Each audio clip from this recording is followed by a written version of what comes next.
हमने इनसे कहीं बड़े बड़े माफियाज को देखा है, इनसे कहीं कहीं बड़े बड़े माफियाज को टैकल किया है। कोशिश कर रहा है वो ज़रूर, लेकिन उसकी कोशिश असफल होगी ऐसा मुझे पूरा विश्वास है। अगर इस तरह की स्थिति हो जाती है कि जहाँ पे व्यक्ति को पकड़े जाने का और बढ़ने का डर नहीं है, तो फिर प्रोटेक्टी को सिक्योर करना बहुत मुश्किल हो जाता है। महाराष्ट्र में ये लोग अपना पाँव नहीं जमा पाएंगे,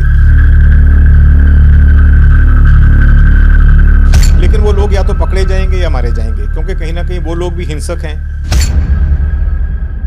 इस वक्त हमारे साथ मुंबई पुलिस के सिंघम आईपीएस और मुंबई में जॉइंट सीपी के पद पे काम कर चुके, कई बड़े ऑपरेशन को अंजाम दे चुके, नक्सलियों को सबक सिखा चुके और दाऊद के नेटवर्क को साल 1994 ध्वस्त कर चुके बैठे हुए पीके जैन साहब हैं, जिनसे हम बारीकी से समझेंगे सलमान खान और लॉरेंस की दुश्मनी का अंत क्या होगा और लॉरेंस का कद महाराष्ट्र में अगर बढ़ जाता है तो फिर परिस्थितियां कैसी होंगी। सर बहुत बहुत स्वागत है आपका। 14 अप्रैल को गैलेक्सी अपार्टमेंट में सलमान खान के घर पे गोलीबारी हुई और एक साल के पहले 12 अक्टूबर को बाबा सिद्दीकी पे हमला हुआ और बहुत प्लान्ड हमला हुआ। आप चूँकि मुंबई पुलिस में सीनियर पोस्ट पे रहे हैं, आपने देखा है और तमाम वीवीआईपी की सिक्योरिटी आपके हाथ में रही होगी, आपने स्पेशल ऑपरेशंस भी देखे, नक्सलियों के ऑपरेशंस आपने देखे, दाऊद के गुर्गों को आपने पकड़ा। आपको क्या लग रहा है, क्या लॉरेंस सलमान के बहुत नज़दीक है? और अगर ऐसा होने वाला है तो क्या इसे रोका नहीं जा सकता? और अगर इसे रोका नहीं जा सकता तो ये बहुत बड़ा डिजास्टर होने जा रहा है। और लॉरेंस अगर ये कर पाएगा कि वाई कैटेगरी की सिक्योरिटी वाले व्यक्ति को इस तरीके से मार पा रहा है लॉरेंस, तो फिर सलमान खान कितने दूर है?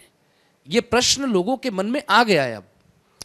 देखिए, एक चीज़ तो मैं ये कहना चाहूँगा कि अगर कोई व्यक्ति सिर पे कफन बांध के आता है, अगर उसको मरने का या पकड़े जाने का कोई डर नहीं है, तो ऐसा व्यक्ति जो है वो जो भी प्रोटेक्टी है उसके लिए बहुत बड़ा खतरा है। अगर नॉर्मली डर क्या रहता है कि मैं ना मारा जाऊं या मैं ना पकड़ा जाऊं, पुलिस वाले जो है मेरे को पकड़ के मेरे गैंग तक ना पहुंचे, अगर ये उस डर उस व्यक्ति के मन में नहीं है या गैंग ने इस तरह के प्रिकॉशन ले लिए कि बीच में 2-3 कटआउट लगा दिए, अब इस तीनों में से सपोज एक हैंडलर है, उसके साथ में कोई दूसरा व्यक्ति टच में है और पैसे उसको किसी तीसरे व्यक्ति से मिलते हैं जिसका इससे कोई लेना देना नहीं, गन लेके आने वाला चौथा व्यक्ति है, तो इतना बड़ा रैकेट हो जाता है कि उसकी कड़ियाँ जोड़ते जोड़ते सबको दम फूलने लगता है, खासतौर पे इन्वेस्टिगेटिंग ऑफिसर का।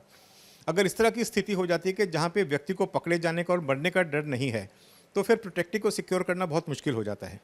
इसलिए ऐसे केस में अब ये बाबा सिद्दीकी तक पहुँच गए, हालांकि उनको धमकी आ चुकी थी, उनको अपना रूटीन जो है वो थोड़ा चेंज आगे पीछे कर लेना चाहिए था। नॉर्मली प्रोटेक्टी को हम लोग एडवाइस करते हैं कि आप अपना रूटीन में थोड़ा बहुत अदल बदल कर लीजिए, ताकि सामने वाले को आपका एकदम पक्का ये ना रहे कि आप इस जगह जाते हैं, इस समय पे इस जगह से निकलते हैं वगैरह, जो भी थोड़ी बहुत प्रिकॉशन है। तो सलमान के साथ में पहुंचने का भी ये है, भी उनकी मूवमेंट वैसे ही रिस्ट्रिक्टेड रहती हैं, वो अपने घर में रहेंगे या स्टूडियो में रहेंगे कहीं पे, या कहीं जहाँ उनका कार्यक्रम है वहाँ रहेंगे। और अगर उस समय पे उनकी खुद की पर्सनल सिक्योरिटी भी है, साथ में पुलिस की सिक्योरिटी भी है, लेकिन हमला होने को तो उसके बावजूद भी हो सकता है। मैं ये नहीं कहूँगा कि हमला नहीं हो सकता, लेकिन उस हमले को नाकाम करने की जो कार्रवाई है वो भी उतने ही प्रभावशाली तरीके से की जा सकती है। अब इस केस में शायद इनको पुलिस को अंदेशा नहीं होगा कि ये मामला यहाँ तक पहुँच जाएगा और इतनी जल्दी इस तरह से फायरिंग हो जाएगी। एक सवाल मैं आपसे ये ले रहा हूँ कि हमारा वो सवाल कंप्लीट नहीं हुआ कि क्या लॉरेंस बिश्नोई सलमान खान को टारगेट कर सकता है? अगर वो कर पाएगा तो ये हिंदुस्तान के कानून व्यवस्था के लिए और महाराष्ट्र की कानून व्यवस्था के लिए बहुत डिजास्टर हो जाएगा। तो क्या करेगी पुलिस, कैसे रोकेगी? माफिया लैंड बना रहा है लॉरेंस महाराष्ट्र के भीतर, खासतौर से मुंबई के भीतर। मुंबई में नेटवर्क खड़ा हुआ तो पूरे इंडिया में खड़ा हो जाएगा। उसे आप कैसे देखते हैं? क्या करना चाहिए महाराष्ट्र पुलिस को? क्या हो रहा है इस देश में, आम भाषा में लोग कैसे समझ सकते हैं? देखिए, बिश्नोई ने पहले एक बार कोशिश की सलमान की लाइफ पे, इमीडिएटली लोग पकड़े गए, वहीं पे उसको प्लग कर दिया गया।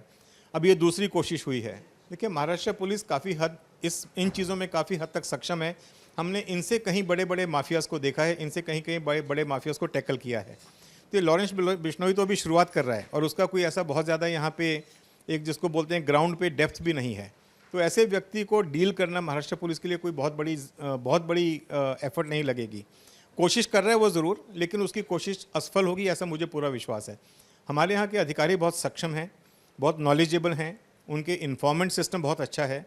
तो इस तरह की कोई एफर्ट कि वो अभी बाहर से आके यहाँ पे जमा ले, उसकी ज़रूर अभी कुछ एक्सटॉर्शन कॉल शुरू हो जाएंगे कुछ लोगों को, फिल्म इंडस्ट्री में हो सकता है, बिजनेस में, बिल्डर्स को, ये होगा ज़रूर, लेकिन वो लोग या तो पकड़े जाएंगे या मारे जाएंगे, क्योंकि कहीं ना कहीं वो लोग भी हिंसक हैं। आपने देख ही रहा, तो जब सामने वाला गोली चला रहा है तो इधर से भी गोली चलेगी, तो इसमें कुछ एनकाउंटर्स भी होंगे, कुछ लोग पकड़े भी जाएंगे। लेकिन मेरी जो पर्सनल गट फीलिंग है वो ये है कि महाराष्ट्र में ये लोग अपना पाँव नहीं जमा पाएंगे। ऑलरेडी इनके कुछ साथीदार पूना में भी हैं। अब ये जो इनमें से जो मेन आरोपी था वो पूना में उसने काफ़ी समय तक काम किया। जो भी भागा हुआ है जो शिव कुमार, वो भी पूना में कई दिन उसने किसी भंगार वाले के यहाँ पे काम किया। तो इन पूना में ऑलरेडी एक बहुत बड़ा गैंगस्टर्स का नेटवर्क था जिसको अभी धीरे धीरे तोड़ा जा रहा है, लेकिन वो सब प्रिडोमिनेटली लोकल गैंगस्टर्स थे वहाँ के। तो उनके साथ में मिलके उनमें से कुछ लोग दिल्ली भी जाते थे, वो लॉरेंस बिश्नोई के साथ में भी जुड़े हुए थे। हो सकता है उस नेटवर्क का बिश्नोई ने इस्तेमाल किया हो और उससे ये काम करवाया हो, और उन्हीं लोगों को वो आगे मुंबई में या आके प्रोजेक्ट करने की कोशिश करे। अब ये देखने वाली बात है, अगर पुलिस ने ये सारी चीज़ें 2 और 2 4 पहले से गिन लिया तो मुझे लगता है कि पुलिस को ये पूरा नेक्सस तोड़ने में समय नहीं लगेगा।